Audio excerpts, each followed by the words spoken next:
turabasuhuje mwese abakurikira Fura TV. Tugiriwe ubuntu bwo kwakira umukozi w'Imana, araza kutwibwira tubwiye ni mu ntoki. Yewe mugabo turagusuhuje mu izina rya Yesu. Nanjye ndabikirije. Mwitwa bande? Mwatanya mwibwira abadukurikiye. Murakoze. Amazina yanjye nitwa Niyonkuru Festus. Mvuka mu karere ka Nyamagabe, mu cyahoze ari Gikongoro. Uri umugabo, uri umusore? Ndi umugabo ndubatse. Uri umugabo rubatse. Imana ishimwe.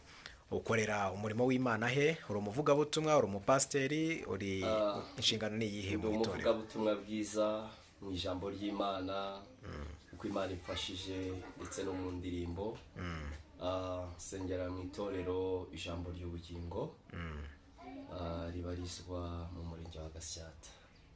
Murenge wa Gasyata. Muri iryo torero ufitemo izihe nshingano? Inshingano ni nyinshi, ariko umuhamagaro wanjye ni umuhamagaro w'ivugabutumwa.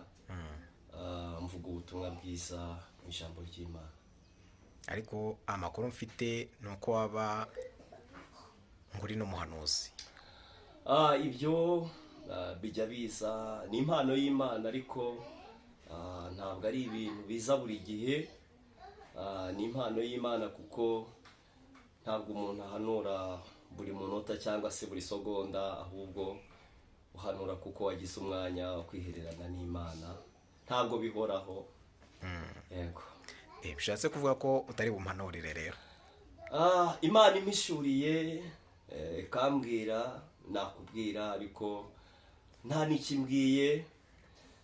Nakubwira ko mu ijambo ry'Imana na Bibiliya bivuga ngo nibwo buhanuzi bukomeye. Yego.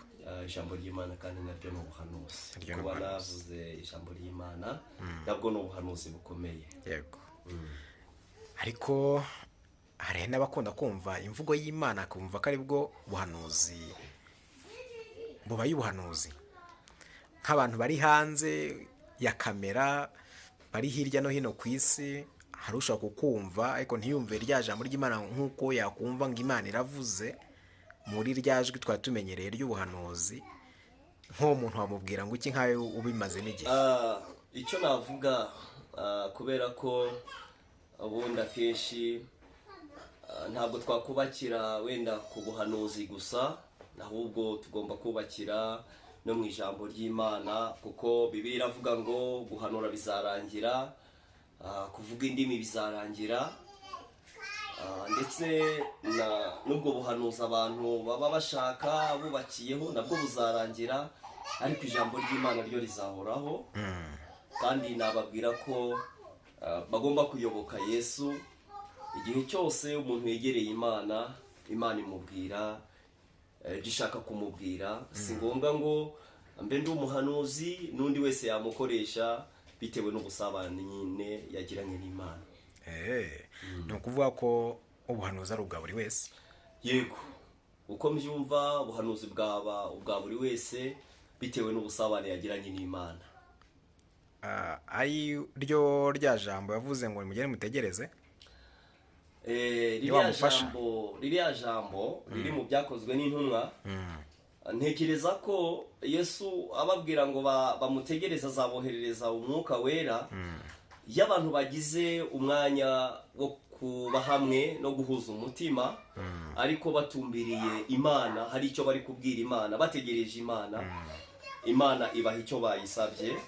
Niyo mpamvu Imana yohereje umwuka wera, bose ngo batangira guhanura, kandi bahanurira abanyamahanga. Ariko ikintu gitangaje ukuntu Imana ari nziza, izo ndimi bavuze no guhanura bavuze mu rurimi abantu bose bari buze kumva. Bari buze kumva. Yego.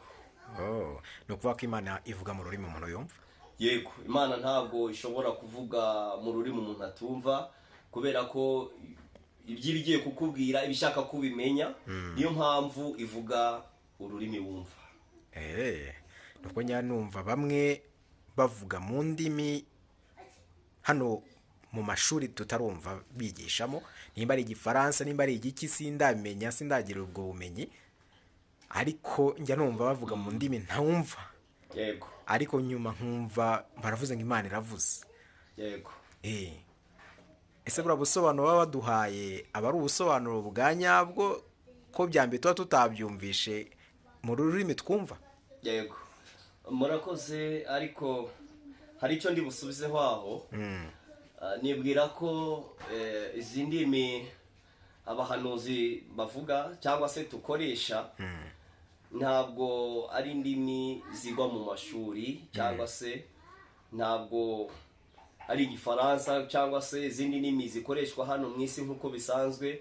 Akenshi Imana itandukanye n'abantu, ni nayo mpamvu akenshi uwo imanukiye kuvugisha ikoresha urwo rurimi rwayo, kubera ko iyo mpano n'Imana iyitanga ntaho byigwa, ntaho umuntu abikura ahandi uretse inema y'Imana. Ni favor y'Imana, Imana ibikugiriye kugira ngo iguhe ibyo. Kandi akenshi iyo ikubwiye, harimo n'abahanura batavuze izo ndimi, biterwa n'iyo mpano Imana yagushyizemo. Ntabwo abantu bose bahanura bavuga izo ndimi. Yes, ndasobanukiwe noneho. Murakoze cyane. yego Ese mu mpano ufite habamo impano nyinshi abantu b'Imana igenda ibashyiramo. Hari abasengera abantu, hari abirukana abadayimoni, hari abakiza indwara. Waba uzi ubushobozi bw'impano zikurimo nuko uzikoresha? murakoze cyane. Burya baranavuga ngo impano imenyekana ari uko yakoze. Ubu umuntu ataragiye mu ishuri ngo agaragaze diporome ye, akenshi ntabwo wahura nawe ngo umenye ko yize. Ariko umpamagaye n'urugero warwaye ngo ngusengere, nkagusengera ugakira, wowe ubwawe nasengeye umenya ko mfite ya mpano yo gusengera abarwayi. Ariko kimwe cyo nshobora gusenga, kimwe ko hari n'abakoresha impano zitari izabo, ahagarara mu mpano agasengera abantu wenda iyo mpano atariye, kuko bigira impano. Navuze ko ndi umubwirizabutumwa bwiza mu ijambo ry'Imana, ariyo mpano Imana yampaye. Niyo mpano ngirirwaho ubuntu y'ubuhanuzi. Ariko nsengera n'abarwayi hirya no hino mu bitaro za CHK, njyayo za Faisal no mu bindi bitaro bitandukanye, n'ahandi henshi banyitabaje gusengera abarwayi, kandi mfite ubuhamya bw'abantu nasengeye bagakira. Hari umumama nasengeye urwaye kanseri, kanseri irakira. Yitwa, si ngombwa wenda ko navuga izina rye, ariko arahari. Abantu bambajije ubuhamya bwe, cyangwa se ari abakeneye amakuru kuri ibyo bintu. N'abandi benshi bagiye bakira indwara zitandukanye. Imana yampaye ubwo buntu bwo kubasengera. Iyo mpano rero yo gusengera abarwayi nayo ndayifite. Imana ishimwe. Wakwitabaza ngo umusengere, ugira ikiguzi uca abantu, kandi ibyo byeze muri iyi minsi ni ukuvuga ko nta kiguzi kiriho. Nta kiguzi kiriho, kubera ko umurimo w'Imana igihe cyose urakorwa, kandi ingororano Imana itanga iziha umuntu, kandi iciye mu bantu. Yes, Imana ishimwe. Imana ishimwe. Ndumva utaraba nka bobo. Yego. None ubu ngubu wabasha kuduha nimero zawe, hagira ukwitabaza kuri no channel ya Furaha TV akaba yakubona ukamufasha mu bihe byo gusenga, yaba ari uwa hano cyangwa ari uwa kure? Yego. Ariko nzi ko na online murasenga bigakunda, Yego. Imana igakora imirimo. Yego. Waduha nimero zawe? Murakoze. Nimero yanjye ni nayo nkoresha kuri WhatsApp. Ni 078 60 60 18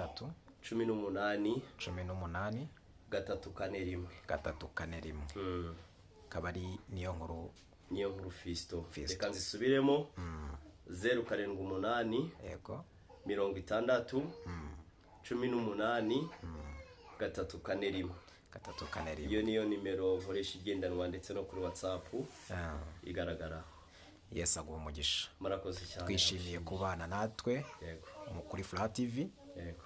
Ubwo naho ubutaha Murakoze cyane. nakagaruka. Murakoze cyane.